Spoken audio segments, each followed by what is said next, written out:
दया परमपिता परमात्मा की। आज दिनांक 25 फरवरी 2023 राजस्थान के अलवर में बहन सीमा दासी के यहाँ पे परमात्मा ने सात संगति की रजा बख्शी है और काफ़ी संख्या में आप सभी ने देखा कि भाई बहन आए हुए हैं दूर दराज से, मध्य प्रदेश से लेके जम्मू कश्मीर तक भाई बहन आए हुए हैं और एक मौका दिया है परमपिता परमेश्वर जी ने हम सभी को सात संगति के माध्यम से अपनी आत्मा को और अधिक दृढ़ बनाने का। तो हम भी इस मौके का भरपूर फायदा उठाएंगे क्योंकि इस कलयुग की पिछली पीढ़ी में ही परमात्मा हमारे को सात संगतियों का मौका देते हैं, क्योंकि परमात्मा की वास्तविक जानकारी और पहचान केवल इस कलयुग की पिछली पीढ़ी में ही परमात्मा ने स्वयं आके ही करवानी होती है। आज से पहले भी आए परमात्मा, सतयुग में भी आए, त्रेता में भी आए, द्वापर में भी आए और कलयुग की प्रथम पीढ़ी में भी आए, लेकिन परमेश्वर ने अपनी पहचान नहीं करवाई थी, क्योंकि परमेश्वर ने उस समय तक इस मूल ज्ञान को और अपनी पहचान को छुपा के रखना था, क्योंकि जो समय जो निर्धारित था मोक्ष का, वो परमात्मा ने पिछली पीढ़ी का निर्धारित किया हुआ था। तो आज परमेश्वर ने वो सारे बैरियर, वो सारी जो बाधाएं हैं वो तोड़ के रख देनी है और पहचान उस परमेश्वर ने तो अपने शास्त्रों से करवाई दी है, लेकिन उसके बावजूद भी परमात्मा अपने बच्चों से अपनी पहचान करवाएगा, क्योंकि पार उस परमेश्वर ने नहीं, उसके बच्चों ने होना है, हम सब ने होना है। तो हमने उस परमात्मा की पहचान करनी पड़ेगी और पहचान हो जाने के बाद फिर हमने तन मन धन से परमात्मा के प्रति समर्पित हो जाना है। उसके बाद ही हमारा यहाँ से छुटकारा हो पाएगा, क्योंकि बहुत सारी चीजें हैं, परमात्मा एक तीर से बहुत सारे शिकार करते हैं। अभी जब दास जेल गया तो परमात्मा ने बहुत सारी चीजें मुझे आभास करवाई और बहुत ही नजदीक से मैंने उन चीजों को जो है वो आभास भी किया। जेल में जब दास था, महीना डेढ़ महीना जब बीता, तो जेल में बहुत सारे जो व्यक्ति थे उनसे जान पहचान भी हो गई थी। कोई आसपास का भी था, कोई हरियाणा का भी था, कोई गुरुजी को जानने वाला भी था कोई ऐसा भी था जो अपने पूज्य गुरुदेव जी से नाम दीक्षा ले चुका था, लेकिन बीच में उसने छोड़ दी थी। बहुत ज़्यादा पुराने भगत भी थे, आप और हमारे भगत भाई भी थे वहाँ पे, जो बरवाला कांड में कुछ एक तो जो फरार घोषित थे उनको पुलिस ने पकड़ा था 8 साल के बाद में, वो भी थे वहाँ पे। और एक भगत अपने जेल में ऐसे भी थे जो मर्डर के मुकदमे में 20 साल की मतलब जेल काट रहा है। तो उनको बहुत नज़दीक से जानने का दास को मौका मिला। अब जब दास जेल में था तो जेल में किसी चीज की कोई कमी नहीं थी, रहने को मकान भी मिले हुए थे। जैसे मकान हमारे हैं यहाँ पे छोटे छोटे, इनसे तो बहुत ज्यादा लंबा चौड़ा हॉल था, पूरा बहुत लंबा चौड़ा। तो मकान भी था वहां पे, सोने के लिए वहां पे जगह भी थी पर्याप्त, कोई दिक्कत नहीं थी।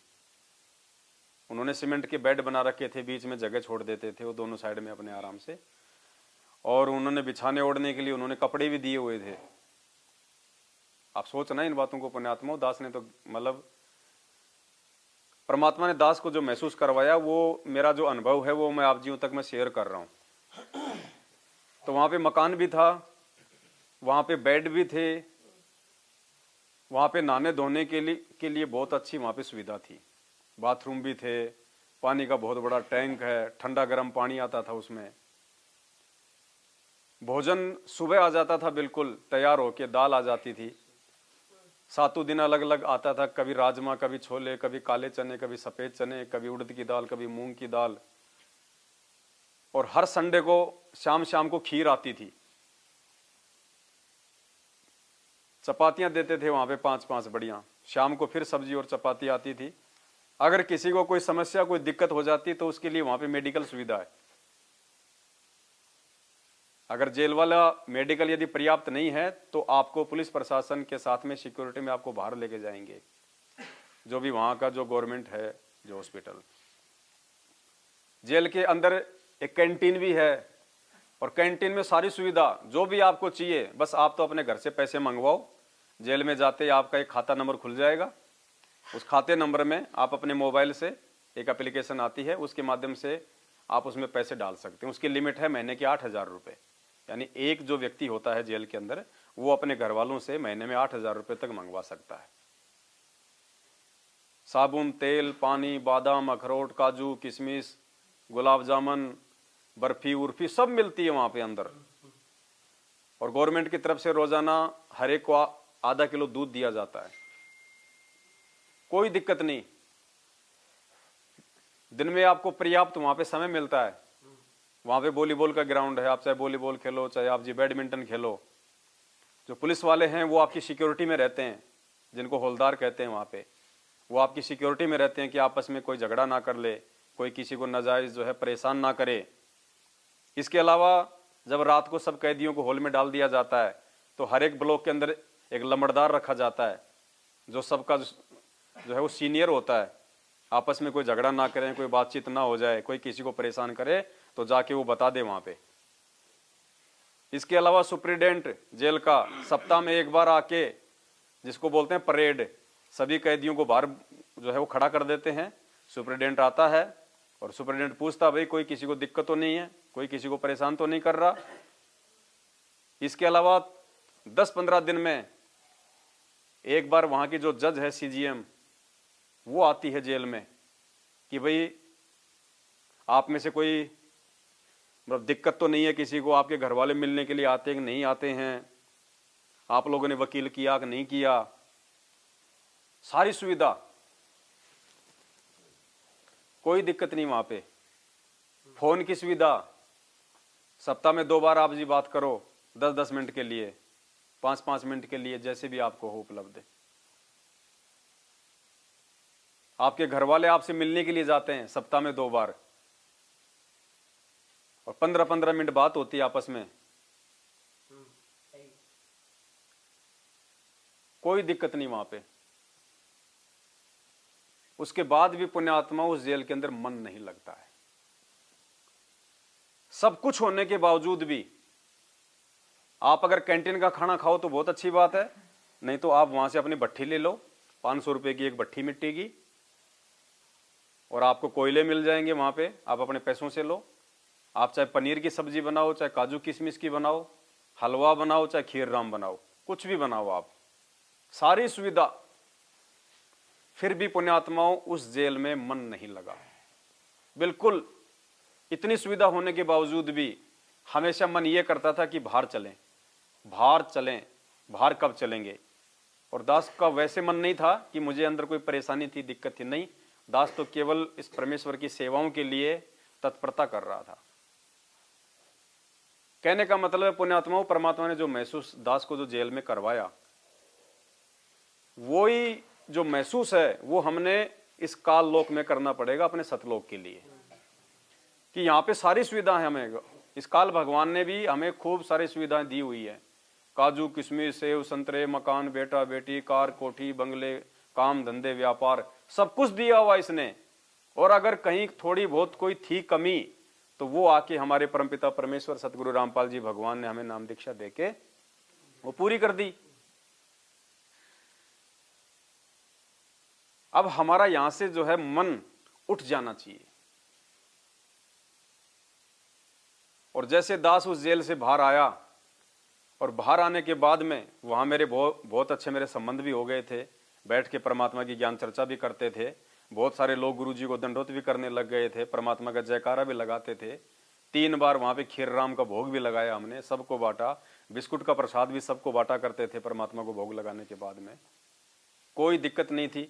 और जैसे दास जेल से बाहर आया, वो यार दोस्त वहां की सारी सुविधा वो याद भी नहीं आती है, इच्छा भी नहीं करती कि वापस मैं वहां पे जाऊं, जबकि वहां कोई दिक्कत नहीं थी। तो पुण्यात्माओं, जब तक हमारे अंदर ये इच्छा सतलोक के लिए नहीं बनेगी, क्यों? क्योंकि परमात्मा ने बताया कि ये 21 ब्रह्मांड क्या है, ये सतलोक की जेल है।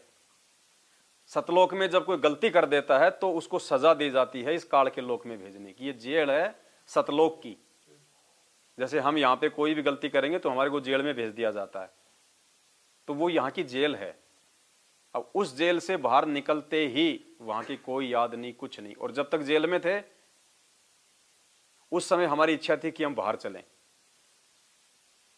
तो इसी प्रकार जो भी यहाँ पे सुविधाएं हैं हम उनको थोड़ा सा मतलब सीमित कर दें। सीमित करते जाएंगे तो गुरुदेव ने बताया कि हमारे ऊपर जो भार है, जो वजन है, वो कम होता चला जाएगा। और वजन यात्रा में जितना कम होगा उतना हमारे लिए फायदेमंद है।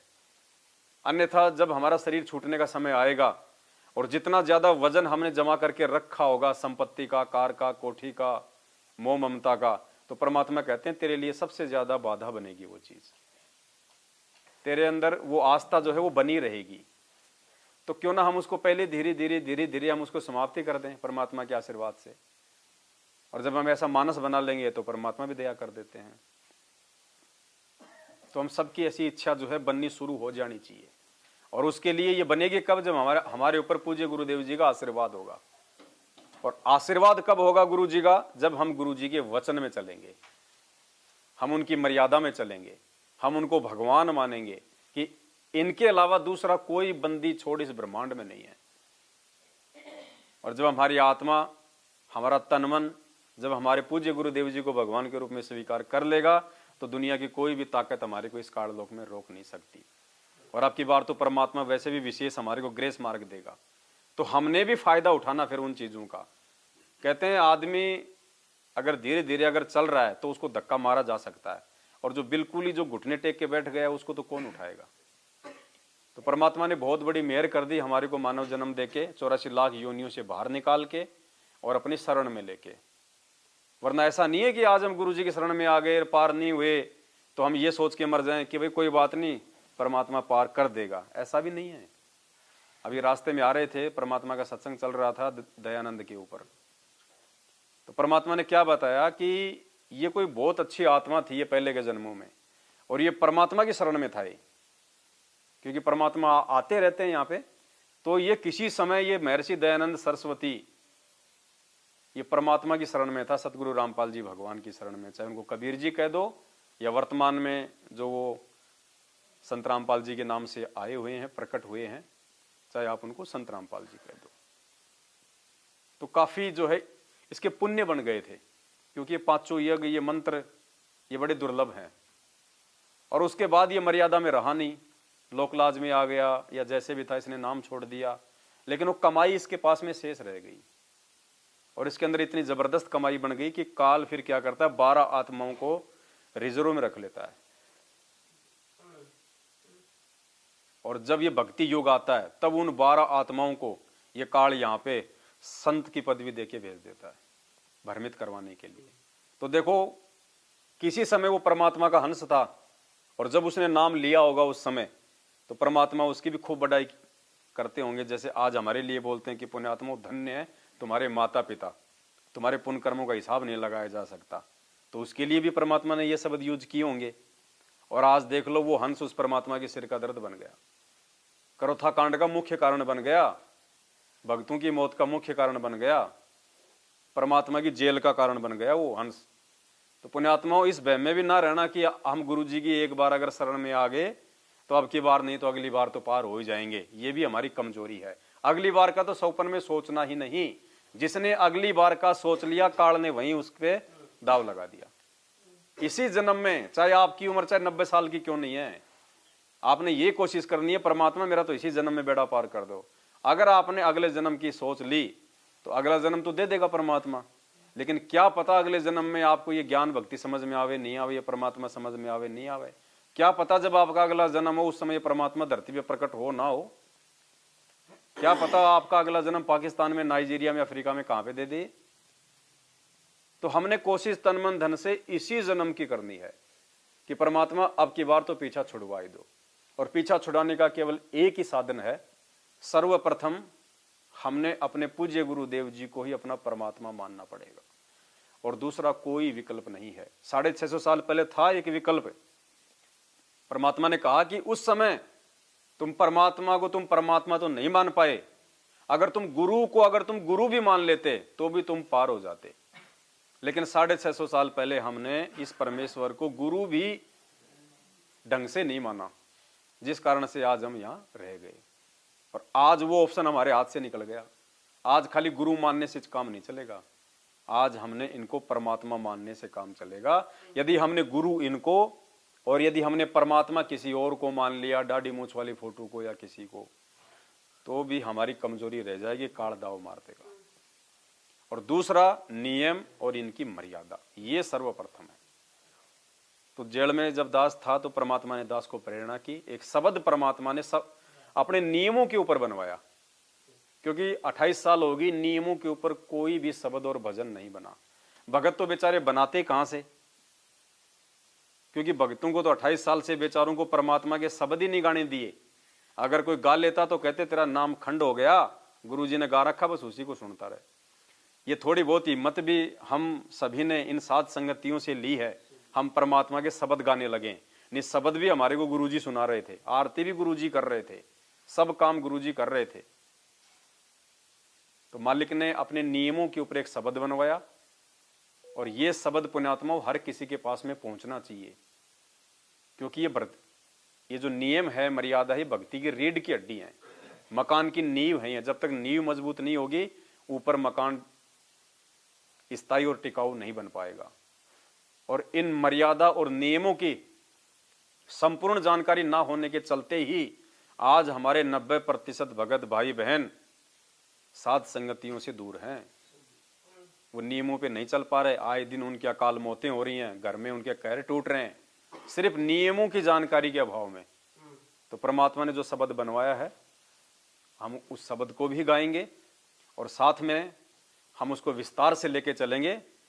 चलो, आप और हम साध संगत से जुड़े हुए भाई बहनों पे तो परमात्मा ने असीम मेहर कर रखी है अपनी, लेकिन इस वीडियो के माध्यम से हमारे जो अन्य भगत भाई बहन हैं और जो जगत वाले भाई बहन हैं, जो गुरुदेव के ज्ञान को सुन रहे हैं, समझ रहे हैं, उनके लिए भी ये बहुत ज्यादा फायदेमंद होगा।